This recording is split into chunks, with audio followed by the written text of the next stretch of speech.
Depression यानी अवसाद। आज अधिकांश व्यक्ति अवसादग्रस्त है। आधुनिक युग की देन है अवसाद। यह आज का एक आम रोग बन गया है। डिप्रेशन मन से संबंधित रोग है और मन का आधिपत्य संपूर्ण शरीर पर होता है। मन बीमार है तो पूरा शरीर भी बीमार हो जाता है, क्योंकि शरीर में होने वाली सारी क्रियाओं को मन प्रभावित करता है। यही कारण है कि अवसाद मन को बीमार करने के साथ साथ शरीर में भी कई तरह के रोग उत्पन्न कर देता है तथा छाती में दर्द, दिल की धड़कन में अति तीव्रता, कमजोरी, सर दर्द आदि से रोग हैं जो अवसाद की वजह से उत्पन्न होते हैं और व्यक्ति को धीरे धीरे बिल्कुल ही निष्क्रिय कर देते हैं। अवसादग्रस्त व्यक्ति की मनः स्थिति स्थिर नहीं रह जाती है।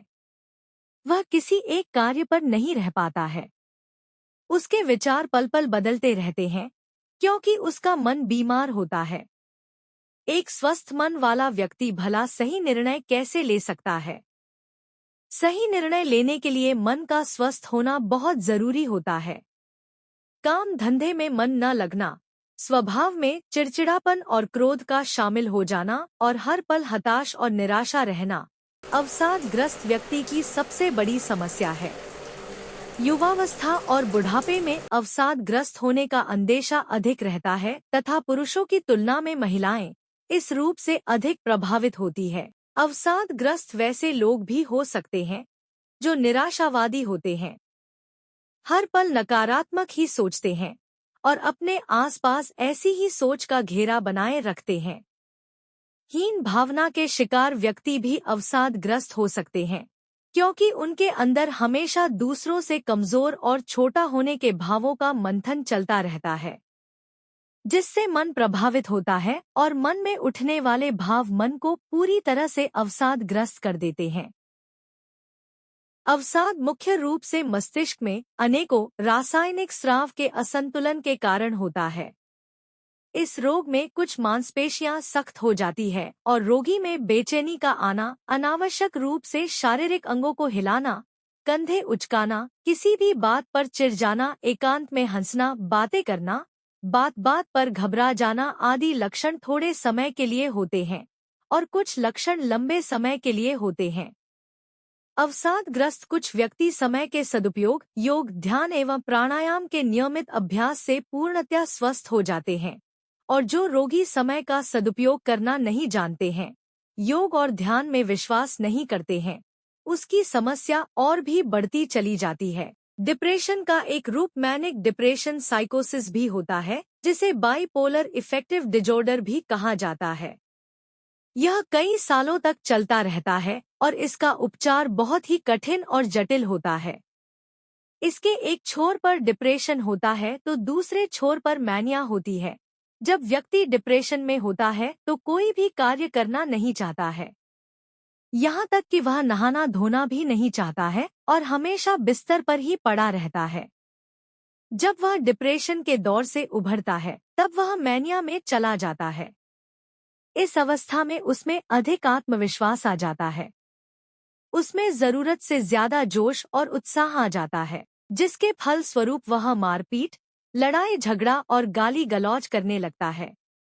यह स्थिति बहुत ही घातक होती है, क्योंकि झगड़ा फसाद किसी भी रूप में अच्छा नहीं होता है। मस्तिष्क में लगातार जो जैव रासायनिक स्पंदन क्रिया चल रही होती है वह असंतुलित हो जाती है। अगर मस्तिष्क में रासायनिक स्तर पर कोई क्षति पैदा हो गई हो तो मनोचिकित्सक इस रासायनिक क्षति की जांच के द्वारा पता लगता है और इसे संतुलन में लाने के लिए दवाई देता है तथा रोगी इस उपचार में 3 से 6 माह में ठीक हो जाता है। लोगों का यह मानना कितना गलत है कि मरीज को शारीरिक और मानसिक टॉनिक देने पर उसकी हताशा मिट सकती है। शारीरिक शक्ति बढ़ाने वाले टॉनिक शरीर को पुष्ट और शक्तिशाली अवश्य बनाते हैं, लेकिन वह मस्तिष्क का रासायनिक असंतुलन ठीक नहीं कर पाते हैं और मस्तिष्क का रासायनिक असंतुलन डिप्रेशन का बहुत बड़ा कारण है। उपचार जब भी होना चाहिए, मस्तिष्क के रासायनिक असंतुलन का होना चाहिए। उपचार इस व्याधि का असली और कामयाब उपचार योगाभ्यास है। 4 प्रकार के प्राणायाम करने तथा कुछ औषधीय का सेवन करने से 7 से 15 दिनों में यह रोग ठीक हो जाता है।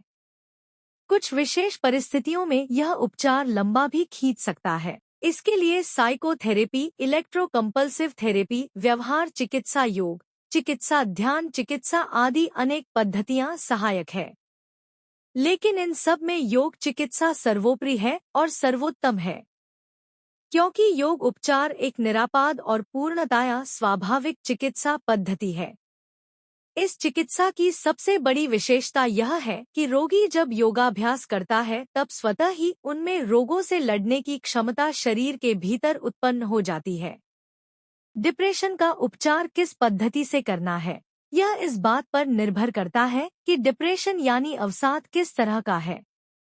अगर यह अत्यंत की तीव्र हो, रोगी आत्महत्या करने के लिए दृढ़ संकल्पित हो, तो उसे विभिन्न औषधियों के साथ साथ योग अभ्यास पर भी ध्यान देना चाहिए। अवसाद के रोगी का माहौल बदल दिया जाए, अर्थात वह जिस तरह के रहन-सहन वाले वातावरण में रह रहा है उसे बदल दिया जाए तो वह स्वस्थ हो सकता है। लेकिन यह समझ लेना सही नहीं होगा कि माहौल बदल जाने से रोगी पूरी तरह से ठीक हो गया। माहौल में परिवर्तन लाने पर थोड़ा बहुत लाभ होता है। इसके साथ साथ उचित उपचार भी नितांत आवश्यक है। इसके अतिरिक्त यह उपाय भी करना चाहिए। आशावादी बने। हर अवस्था में आशावादी दृष्टिकोण अपनाएं। हाँ, यह भी एक उपचार ही है। जैसे जैसे इसे अपनाएंगे स्वयं ही प्रसन्न होते जाएंगे। अपने जीवन में जो आपने हासिल किया है उसका ही स्मरण करें। असफलताओं को दिमाग से निकाल दें, बाहर निकले और दूसरों से मेलजोल बढ़ाए।